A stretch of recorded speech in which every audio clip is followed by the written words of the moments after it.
आप मंदिर जाते हैं, गुरु के पास जाते हैं, ये बड़ी बात नहीं है। बात यह है कि आपकी दृष्टि कहाँ है, किस लिए जाते हैं। अब आज मेरे मन में सिर्फ यही सब बातें आ रही हैं। जब आप रुड़की जाओगे, हरिद्वार की तरफ रुड़की पड़ेगा, तो बड़े बड़े आम के बागीचे हैं। गए कि नहीं? बड़े बड़े बागीचे हैं।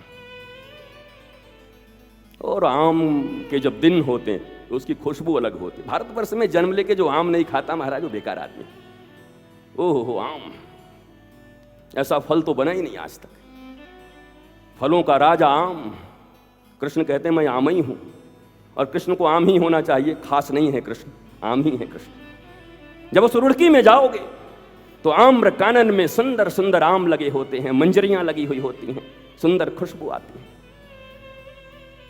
उस आम के बागीचे में एक सबसे बड़ा पेड़ था, और उस पेड़ की सबसे ऊंची डाली। उड़ते उड़ते एक चील आता है और बैठता है और नीचे ढूंढता है। क्या ढूंढता है? कोई मरा हुआ चूहा, कोई सांप। गिद्ध आता है ऊपर से उड़ता हुआ, उसकी भी दृष्टि है कहीं कोई सड़ा गला कोई चीज मिल जाए तो खा लो। उड़ रहा है ऊपर। गिद्ध की उड़ान कौवे से ऊपर है।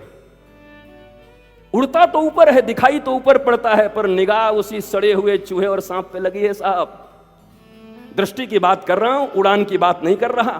कौन कितना ऊंचा है इसकी बात नहीं कर रहा। उसी वक्त एक कबूतर आता है और बैठता है डाली के ऊपर और कबूतरी खोजता है। पक्षियों में सबसे कामी होता है कबूतर। पक्षियों में सबसे कामी होता है कबूतर। वो जब आता है तो देखता है कोई कबूतरी मिल जाए तो समागम का अवसर मिल जाए। और फिर उसी डाली के ऊपर एक तोता आता है, जो ऊपर डाली पे नहीं बैठता, डाली से नीचे आता है, परिक्रमा करता है, ढूंढता है और एक सुंदर पका हुआ आम देखता है। तोते की अपनी पादप वनस्पति की विज्ञ दृष्टि से बड़ी विद्वान है तोता। तोता उसी फल में चोंच मारता है जो मीठा होता है, या तो तोते जिस फल में चोंच मार देते हैं वो मीठा हो जाता है। अभी दोनों में क्या है मुझे पता नहीं, तुम चेक कर लेना।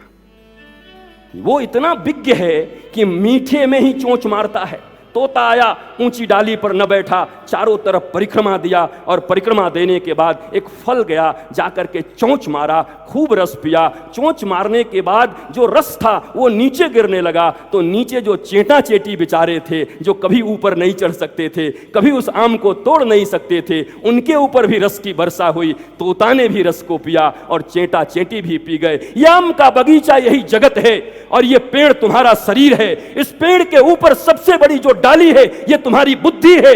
इस बुद्धि की डाली पर बैठकर तुम क्या पाना चाहते हो? क्या सड़े गले चीजों को पाना चाहते हो? दूसरे की नारी को हथियाना चाहते हो? दूसरे की संपत्ति को लेना चाहते हो? क्या पाना चाहते हो? अगर ऐसी दृष्टि तुम्हारी है, इस बुद्धि से तुम ऐसा ही सोचते हो, तो तुम चील हो, तुम गिद्ध हो। अगर तुम इस बुद्धि के द्वारा केवल नारियों को देखना चाहते हो, पुरुषों को देखना चाहते हो, कामियों की तरह पार्टनर खोज रहे हो, तब तुम कबूतर हो। और अगर तुम उस तोते की तरह उतरकर बुद्धि की डाली पर न बैठकर, बुद्धि से नीचे आत्मा होती है, हृदय होता है, इसकी परिक्रमा करके इस आत्मा में बैठे हुए परमात्मा का रस चोषण कर लेते हो, चोंच मार के उसका रस स्वयं भी पान कर लेते हो। और नीचे जो लोग बैठे हुए हैं इस कुर्सी पर, जो स्वयं नहीं पा सकते थे, उनको भी रस दे सकते हो। तो तुम गुरुदेव सुखदेव हो। तुम चील कौवे और गिद्ध मत बनो।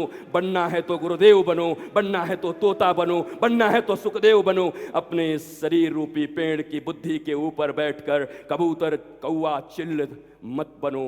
बनना है तो गुरुदेव बनो, संत बनो, खुद पियो ठाकुर का रस और लोगों को पिलाओ। यही भाव है जीवन।